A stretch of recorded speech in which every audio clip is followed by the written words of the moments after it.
Bismillahirrahmanirrahim. Assalamualaikum warahmatullahi wabarakatuh. Perkenalkan, nama saya Ummul Khairiyah, NIM 20140200081 dari jurusan Pendidikan Bahasa Arab PBAD. Pembahasannya yang pertama, periodisasi tahapan-tahapan perkembangan sejarah Indonesia. Yang kedua, karakteristik setiap periode sejarah Indonesia untuk mencari kesinambungan sejarah. Langsung saja masuk kepada satu, periodisasi tahapan-tahapan perkembangan sejarah Indonesia. Yang pertama, zaman prasejarah. Zaman prasejarah merupakan zaman di mana manusia belum mengenal tulisan, atau disebut juga zaman praaksara. Terjadi selama kurun waktu sebelum Masehi dan berakhir abad 4 Masehi sejak didirikannya kerajaan Hindu pertama di Indonesia, Kutai di Kartanegara, Kalimantan Timur. Sejarah dapat dipelajari zaman prasejarah berdasarkan peninggalan-peninggalan kuno atau purbakala seperti Afetak, Situs, Fitur, dan Ekofak. Yang kedua, zaman sejarah, yaitu zaman di mana manusia sudah mengenal tulisan. Zaman sejarah dikelompokkan menjadi zaman sejarah kuno, zaman sejarah baru, dan zaman sejarah modern. Yang pertama, zaman sejarah Indonesia kuno, meliputi sejarah kerajaan-kerajaan bercorak Hindu-Buddha. Yang kedua, zaman sejarah Indonesia baru, merupakan zaman berkembangnya kerajaan-kerajaan yang bercorak Islam, seperti diantaranya Samudra Pasai di Aceh, Kerajaan Demak dan Mataram Islam di Jawa Tengah, Kerajaan Banten dan Cirebon di Jawa Barat, Kerajaan Makassar di Sulawesi Selatan, Kerajaan Ternate dan Tidore di Maluku Utara. Yang ketiga, zaman penjajahan Barat, dimulai dengan imperialisasi Portugis menguasai Malaka pada tahun 1511. Kemudian Belanda masuk ke Indonesia abad 16 dengan menyerang Batavia, yang merupakan kekuasaan Banten di bawah kepemimpinan Sultan Ageng Tirtayasa. Untuk menghindari persaingan tidak sehat antara pedagang-pedagang Belanda sendiri, maka pihak kerajaan Belanda mendirikan sebuah kongsi dagang yang diberikan nama VOC atau rakyat pribumi lebih mengenal istilah company. Kemudian secara berangsur-angsur Belanda menancapkan imperialisme di Indonesia melalui kongsi dagangnya yang memiliki hak oktroy atau hak istimewa dengan menaklukkan kerajaan-kerajaan daerah di seluruh wilayah Nusantara.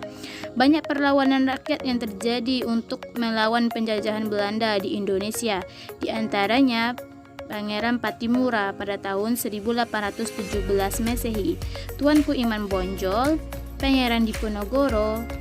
Puncak penderitaan rakyat terjadi ketika peristiwa tanam paksa pada tahun 1830 sampai 1870 Masehi atas usulan Van den Besch yang mewajibkan rakyat menanam tanaman yang menguntungkan pihak penjajah sehingga banyak terjadi kelaparan.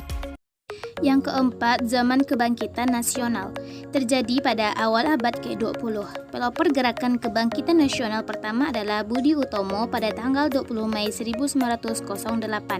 Kemudian disusul Sarekat Dagang Islam atau SDI pada tahun 1909. Kemudian atas usul Hos Djokroaminoto, SDI dirubah menjadi SI atau Sarekat Islam pada tahun 1911 dengan maksud memperluas sayap pergerakannya. Kemudian disusul Industry Party atau IP pada tahun 1913 oleh tiga serangkai, Ki Hajar Dewantoro, Dawes Dekker, dan Mas Mansur.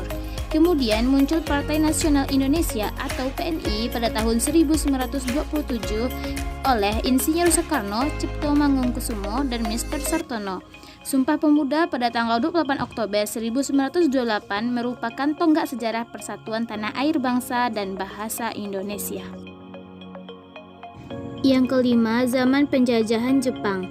terjadi bersamaan dengan peristiwa Perang Dunia yang kedua.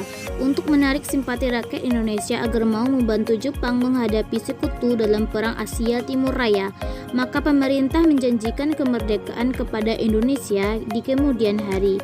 Dan untuk merealisasikan janjinya, maka dibentuklah BPUPKI dan PPKI. Selanjutnya kita masuk ke karakteristik setiap periode sejarah Indonesia. Yang pertama, masa prasejarah. Pada masa ini, manusia Indonesia sudah memiliki konsep ketuhanan secara sederhana berdasarkan tingkat kecerdasan manusia saat itu, yaitu dengan menganggap adanya sebuah kekuatan di luar manusia yang mempengaruhi kehidupan manusia yang disebut animisme. Selain itu, manusia prasejarah juga berkeyakinan setiap benda-benda memiliki kekuatan gaib yang dapat memberikan pengaruh kepada kehidupan manusia yang disebut dinamisme. Manusia prasejarah juga sudah memiliki konsep kepemimpinan dengan memiliki seorang kepala suku atau kepala kelompok. Di antaranya, mereka juga sudah terjalin persatuan di antara setiap kelompok. Yang kedua, masa sejarah. Pada masa ini, kecerdasan manusia sudah berkembang, sehingga kehidupannya pun berkembang. Manusia sudah memiliki konsep ketuhanan yang lebih maju, yaitu dengan menganut sebuah agama. Agama yang mula-mula berkembang di Indonesia yaitu Hindu dan Buddha. Kemudian diikuti berkembangnya agama Islam di Nusantara. Bersama berkembangnya waktu, agama yang masuk di Indonesia pun bertambah dengan masuknya agama Katolik dan Protestan. Konsep kepemimpinan juga berkembang dari kepemimpinan yang dijabat kepala suku menjadi kepemimpinan yang dijabat seorang raja, prabu, atau sultan yang membawahi sebuah kerajaan.